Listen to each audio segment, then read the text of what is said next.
നമസ്കാരം. Welcome to Geetha's ഭക്തിഗീതം. One day one ശ്ലോകം. ശ്രീമദ് Mahabhagavatam 793rd day. Today 15th sloka of Pradhamaskandam 8th chapter. For details please see the description box. Geetha's Bhakthigeetham ഒരു ദിവസം ഒരു ശ്ലോകം.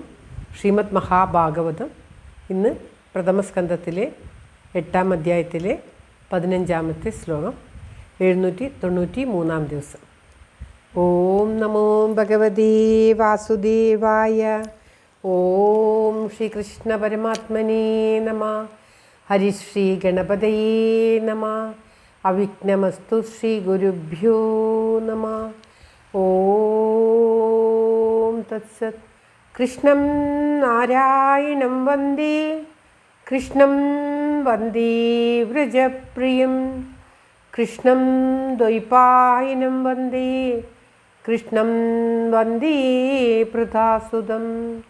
ശ്രീപരമാനന്ദനാഥനായ അദ്വൈതദീപമായി മോക്ഷേഷു വൃന്ദമന്ദാരമായി കാരുണ്യവാരിധിയായി വിഭൂദേശനാം നാരായണൻ മമ മന്ദത മാറ്റണം. ഓം തത്സത്.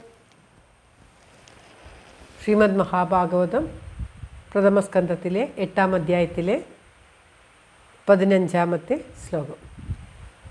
യദപ്യസ്ത്രം ബ്രഹ്മശിരസ്തമോഘം ചാപ്രതിക്രിയം വൈഷ്ണവം തേജ ആസാദ്യ സമശ്യാമ്യത് ഭൃഗുദ്വഹ. ഓം തത്സത്. യദപ്യസ്ത്രം ബ്രഹ്മശിരസ്തമോഘം ചാപ്രതിക്രിയം വൈഷ്ണവം തേജ ആസാദ്യ സമശ്യാമ്യത് ഭൃഗുദ്വഹ.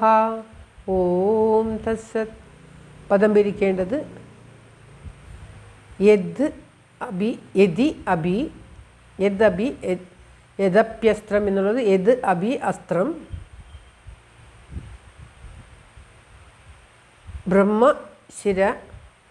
ബ്രഹ്മശിരസ്തമോഘം എന്നുള്ളത് ബ്രഹ്മശിര അമോഘം ച പ്രതിക്രിയം ച യതി അഭി പ്രതിക്രിയ. അതോടുകൂടിയാണ് ആ പ്രതിക്രിയ വരുന്നത്. വൈഷ്ണവം തേജ ആസാദ്യ സമശ്യാമ്യത് നന്നായി ശമിച്ചു.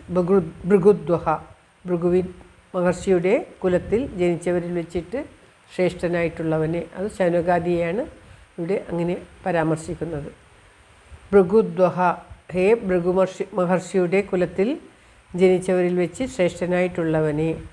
ബ്രഹ്മശിര അസ്ത്രം, അതായത് ബ്രഹ്മാസ്ത്രം, അമോഘം നിഷ്ഫലമാകാത്തതും, അപ്രതിക്രിയ ച യതി അഭി പ്രതിക്രിയ ഇല്ലാത്തതുമാണെങ്കിലും, ച യതി അഭി ഇല്ലാത്തത്, അതായത് അതിന് ഒരു പ്രതിക്രിയയില്ല. ബ്രഹ്മാസ്ത്രത്തിന് പ്രതിക്രിയ ബ്രഹ്മാസ്ത്രം മാത്രമേ ഉള്ളൂ, വേറെ ഒരു പ്രതിക്രിയയും ഇല്ലാത്തതും ആണെങ്കിലും വൈഷ്ണവം വിഷ്ണുവിനെ സംബന്ധിച്ചിട്ടായിട്ടുള്ളത് തേജസ്സിനെ ആസാദ്യ പ്രാപിച്ചിട്ട് സമശാമ്യത് നന്നായിട്ട് ശമിച്ചു.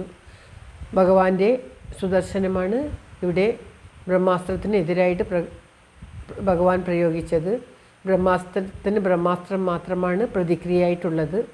അങ്ങനെയാണ് അർജുനൻ ആദ്യം അവനെ പിടിക്കാൻ, അശ്വത്ഥാമാവിനെ പിടിക്കാൻ പോയപ്പോൾ അർജുനൻ ബ്രഹ്മാസ്ത്രം തന്നെ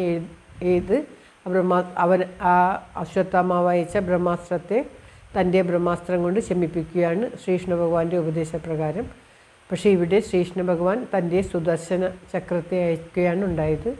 അങ്ങനെയുള്ള പ്രതിക്രിയയില്ലാത്ത ബ്രഹ്മാസ്ത്രം മാത്രം പ്രതിക്രിയയായിട്ടുള്ള, അതായത് ഒരു അസ്ത്രത്തിന് എതിരായിട്ട് ഏതൊരു അസ്ത്രം അയച്ചാലാണോ അത് ശമിക്കുക, അങ്ങനെയുള്ള വേറെ ഒരു അസ്ത്രവും കൊണ്ടും ശമിപ്പിക്കാൻ പറ്റാത്തതായ ആ അശ്വത്ഥാമാവ് അയച്ച ബ്രഹ്മാസ്ത്രത്തെ ഭഗവാന്റെ സുദർശന ചക്രം കണ്ടപ്പോൾ ആ ബ്രഹ്മാവിൻ്റെ അസ്ത്രമായിട്ടുള്ള ആ ബ്രഹ്മാസ്ത്രം ഭഗവാന്റെ അസ്ത്രത്തിൽ ലയിച്ച് ശമിച്ച് ഇല്ലാതായി അമർന്നുപോയി. വൈഷ്ണവ തേജസ്സിൽ ആ ബ്രഹ്മ തേജസ് അമർന്നുപോയി എന്നാണ് പറയുന്നത്.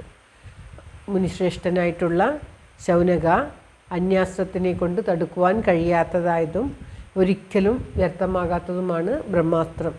എങ്കിലും അപ്രകാരമുള്ള ബ്രഹ്മാസ്ത്രം ശ്രീകൃഷ്ണ ഭഗവാൻ ഉപയോഗിച്ചതായ സുദർശനത്തോട് ചേർന്നപ്പോൾ ബ്രഹ്മതേജസ് വൈഷ്ണവ തേജസ്സോട് ചേർന്ന് അമർന്നുപോയി എന്നാണ് ഈ ശ്ലോകത്തിൽ പറയുന്നത്.